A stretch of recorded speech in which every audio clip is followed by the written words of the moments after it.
The Greeks predated the Egyptians thousands of years, according to claims. Just as today, the integration of the Cretan Mycenaean world into Greek history is considered self-evident, so tomorrow everyone will accept the truth that is already apparent, namely that in prehistory, the basic origins of the Greek nation and the main components of the Greek spirit have been laid. If Greece has a very long history, then as we'll show, it has an even longer prehistory, and the various cultures of the peoples of the Mediterranean and Asia were fertilized by prehistoric cultures of the Greeks, Diogenes said.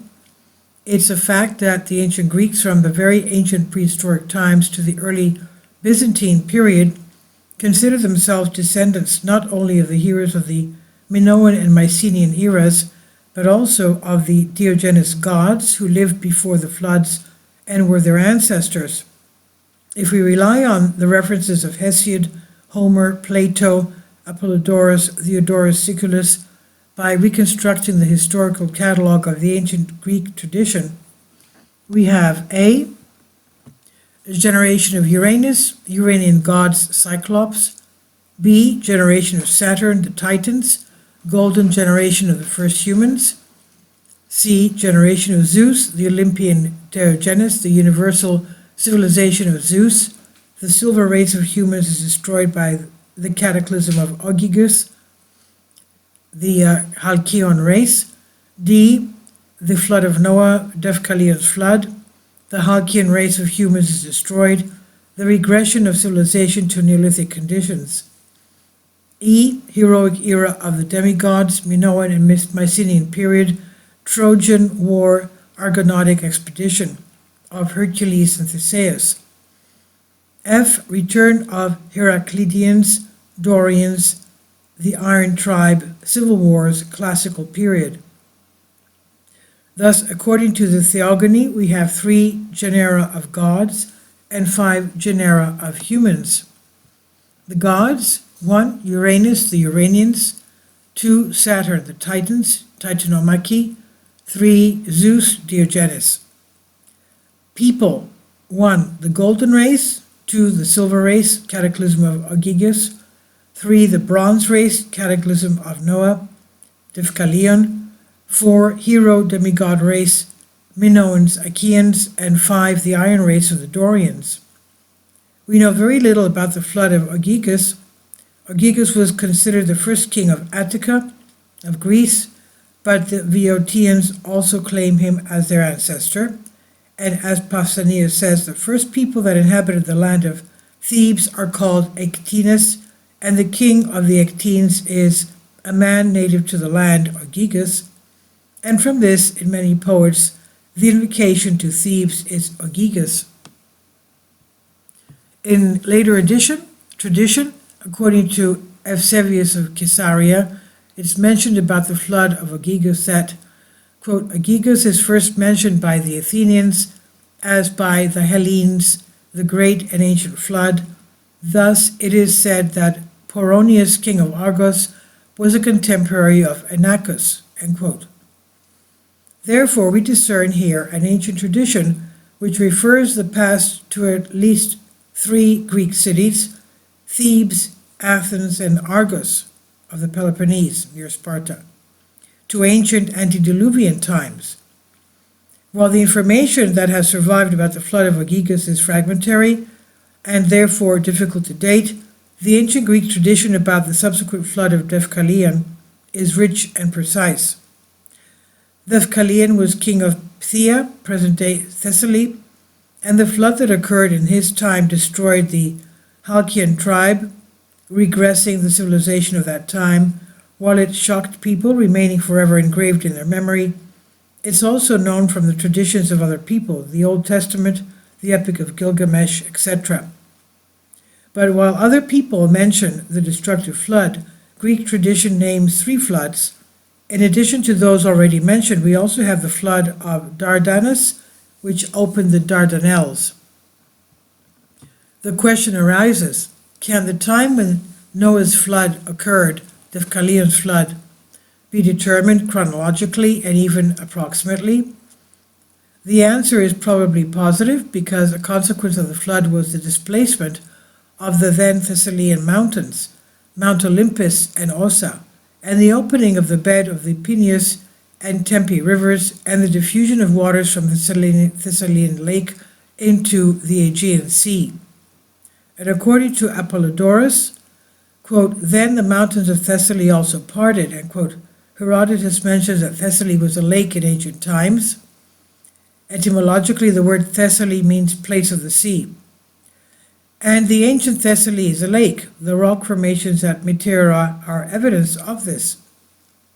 The science of geology confirms that 12 to 15,000 years ago, we're talking about the Younger Dryas period, the Younger Dryas comet impact.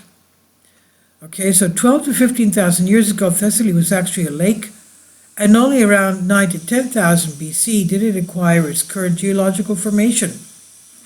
Thus, approximately around 9,000 BC, the flood of Noah took place of Kalion, meaning the man of good omen. From our mythology, we know that what's mentioned about the birth of Zeus and his great battle with the Titans. Zeus is a real person, a Greek king before the flood, a great world ruler and a civilizer of the world. He benefited people and was one who introduced the institution of justice to humanity. He benefited the inhabitants of the earth so much that, as Diodorus Siculus states, giving himself to all lenient and philanthropic so that he might be called a father by the multitude. He is the one who established democracy, justice, and peace, and thus all generations of the world honored him and after his death deified him. Years passed, great natural disasters occurred, the floods weakened human memory, which elevated King Zeus to heavenly Olympus, proclaiming him father of gods and men, lord of the universe forever, according to Diodorus. In Roger de Pin's book, Contemporary Letters of the Masters of Wisdom, we have another document that Zeus is a real person. In his mystical letter, the master of humanity, Zeus, ends as follows. Forgive me if I've tired you with Greek mythology. He had made extensive references to the myths, analyzing them esoterically, but I did so because I know that some of you are Greeks, and I do not forget that for thousands of years I passed through a Greece that was a place of light, beauty, and harmony. The esotericist A. Bailey also refers to the master Zeus in her books. It becomes clear that Zeus, as a physical and spiritual leader of humanity, accomplishes a very great work, organizational, political, and spiritual, and significantly helped humanity, which preserves him in its memory and gradually deified him. After the death of Zeus, the era of Diogenes begins with the first important explorer, civilizer, and world ruler, Dionysus, who reached the Indian peninsula. Another Diogenes, Epaphus from Argos, came to Egypt and built Memphis. Remember the myth of Eos from Argos, whom Zeus fell in love with, and the heat of Hera led her to Egypt, where she gave birth to Epaphus, the fruit of love with Zeus. Epaphus took Memphis as his wife and built the city of the same name in her honor. Diodorus Siculus also speaks of the settlement of Greeks in the same country. The Athenians, having built a city called Sais in Egypt, were unaware of it due to the flood. Egypt is the country lying beneath the Aegean Sea, and according to Strabo, it was under the sea in ancient times when a remarkable civilization had developed in Aegis. Aegis is the region from the Ionian Sea to Asia Minor, which was dry land before the Great Flood. And then after the flood, we have the Greek leaders of the world again with the Minoan Empire. Minos is also mentioned in the Egyptian tradition, where after the gods, the first to reign in Egypt was Menes, and he showed the people gods to respect and sacrifice to. Minos, the Egyptian called him Menes or Min, also built not only labyrinths but also pyramids. According to Diodorus Siculus, you build a tomb for yourself, a four-sided pyramid, and build the admired labyrinth. And Herodotus also mentions, you reigned first in Egypt a man called Minos. This also explains why the Egyptian priest told Solon that they felt they are not at all Athenian and in some way familiar with the fourth phase. Another historical figure we should focus on is Hermes Trismegistus, or Thoth. According to tradition, Hermes was the secretary of King Kronos, who made him regent in Egypt. Eusebius writes, when Kronos came, the god Thor gave the whole country of Egypt so that it might become his kingdom. Kronos came and appointed Hermes Trismegistus as his advisor and assistant. From there he was his scribe. Artemidorus reports, among the Greeks, men were wisest not only twice but thrice, for Hermes Trismegistus, invoking him a third time, came into the world himself, as his sacred and miraculous books testify. The chronological entries in Manetho's list places Hermes in the era of the gods, 9000 BC. He was an advisor to the Emperor Zeus and also an advisor to Dionysus, as well as his teacher. He was a great mystic and wrote 42 books, of which 36 contain his philosophical and cosmological knowledge, while 6 contain his medical knowledge. He's mentioned as an introducer of monotheism. Suidas mentions in this regard, this wise man flourished before Pharaoh.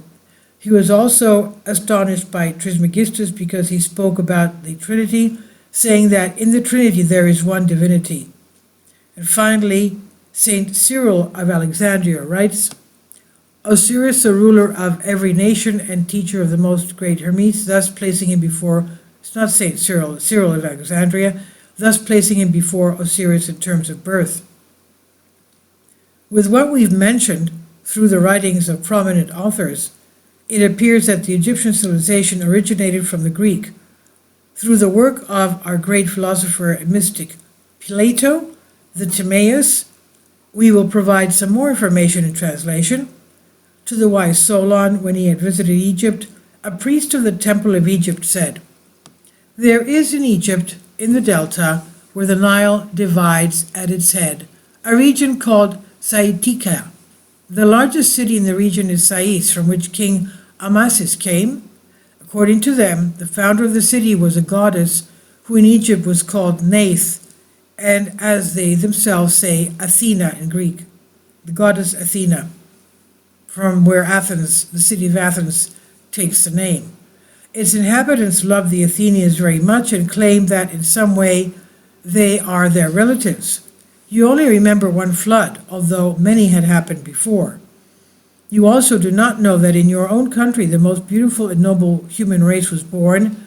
Once Solon, before the great flood, what is now the city of Athens, was very brave in war and extremely well governed in every respect. It's even said that the most important works and the best civilization of all that we have now heard of existed in the world, were carried out there. The duration of our civilization, as our sacred books say, is 8,000 years. I will therefore speak to you briefly about the laws and wonderful works of your fellow citizens who lived 9,000 years ago." End quote. We believe that through the words of the Egyptian priest comes the whole truth. Egyptian culture, monotheism, Egyptian mysteries, their theurgy emerging from the Greek influence. Osiris and Iris, according to some researchers, may hide the forms of Zeus and Hera, or Ios, who gave birth to Epiphus from Zeus and who lived in the beautiful Nile Valley. The goddess Neith, we have already mentioned, was Athena, while the god of fertility is Minos. When the god sea kings came to Egypt, they found the inhabitants of the region in a primitive state, civilized them and taught them the arts. They brought them into contact with the divine and created the first sanctuaries. Tradition states that the oracle of Amon-Ra, that is Zeus, was founded by Danaos from Argos, meaning from the tribe of Dan. Thebes of Egypt is more likely to have been founded by and named by Greek Thebans, since Thebes existed before the flood. As we have seen, Hermopolis was founded in honor of Hermes. Diodorus Siculus reports, in Egypt, when Actis the Rhodian built Heliopolis, The Egyptians learned from him the theorems of astrology, and later, due to the flood that occurred among the Greeks, the written records were destroyed. Also, Apis from Argos built a colony in Egypt and after his death was deified. We believe that we have caught the end of Adrian's thread after all of these historical references, and we can, through the myths, which allegorically, however, give the truth, put things in a logical order. The Greek civilization, before being destroyed by geophysical disturbances, such as volcanic activity in the Aegean volcanic arc, that's where we're having all these earthquakes in Santorini today, the submergence of Aegis, of which the dozens of islands in the Aegean Sea are the remains, Aegean comes from Aegis, and the Great Flood had to be saved to constitute the yeast for the next civilization. Our ancient ancestors knew that in a recent geological era, the area that is under the Aegean emerged and they called it Egypt. Furthermore, it was in an inactive area of the lithospheric plate and thus safe from geophysical disturbances. They chose this area to preserve their civilization, where they founded cities, sanctuaries, and preserved their archives. Later, when the Greeks descended to the land of the Nile for studies, they regained the knowledge lost to the Greek region, and based on it, they gradually achieved their cultural renaissance during the pre-classical and classical periods. Pythagoras, Thales, Democritus, Anaxagoras, Eudoxus, Plato, etc., when they came to Egypt, they essentially received Greek studies. They were taught the Greek mysteries. Perhaps they even taught the Orphic mysteries. We specifically mentioned that the official history wants Orpheus to be a student of the Egyptian priests. However, the opposite emerges from the Orphic. Behold, as I uttered sacred words in Egypt, Memphis, the leader of the sea, and the sacred city of Apis, which is crowned by the Nile, the agrarian. Hence, I also proclaimed sacred words in Egypt when I went to sacred Memphis and the sacred city of Apis, which the Nile crowns with its many waters. Thus, it's possible that some of our wise men not only learned but also taught the Egyptian priests, since it's obvious that the first priests and initiators of the mysteries in the Egyptian sanctuaries were Greek origin. The Great Pyramid of Giza, with all its astronomical, mathematical, and energetic data, has at its point of reference the pre-flood Greek civilization and its highly advanced knowledge. At least that is what many scholars and historians point out, such as the Arab Ibn Balushi, and the knowledge of the Arabs is important because they have references before the disasters that the pyramid suffered, who confirms that the Great Pyramid was based on the plans of Hermes Trismegistus, Thoth that is, and its purpose was to preserve knowledge due to the upcoming cataclysm that the wise men of the time had predicted, and did happen. Another of Atlantis. Another enigmatic work is the Sphinx, considered by many to be the keeper of the archives, because according to related traditions, under the Sphinx's right foot there are underground chambers that lead to the Hall of Archives, where it's said that the knowledge of antediluvian civilizations and information about the origin and destiny of humanity is stored. This Hall of Time capsules is located between the Sphinx and the Great Pyramid. Herodotus alludes to this by stating that he was informed by Egyptian priests that there were underground chambers under the pyramid which he was unable to visit. My friends, we believe that Greek civilization preceded Egyptian civilization, both chronologically and in size. There are a multitude of Greek cities in Egypt. If Greek civilization is a result of Egyptian civilization, as some historians claim, let them show us how many Egyptian cities exist in Greek territory and how many sanctuaries they founded. Which philosophers do they have to mention to us of Egyptian origin, and what were their philosophical ideas? We believe that the Egyptians were essentially the treasures of Greek civilization, and not the ones who transmitted theirs to the Greek homeland. And for this view, we do not have a vague tradition from some vague archives, but the testimonies of the writings of the immortal ancestors. And this is by via Apollonius, Du's History, Please leave your comments, and thank you for your support. Patreon account. The daily posts are 5 videos daily, and they are totally different from what I have on my YouTube channel. Thank you so much for your support and that you find all my content so interesting. You'll find the Patreon account details in the description box below.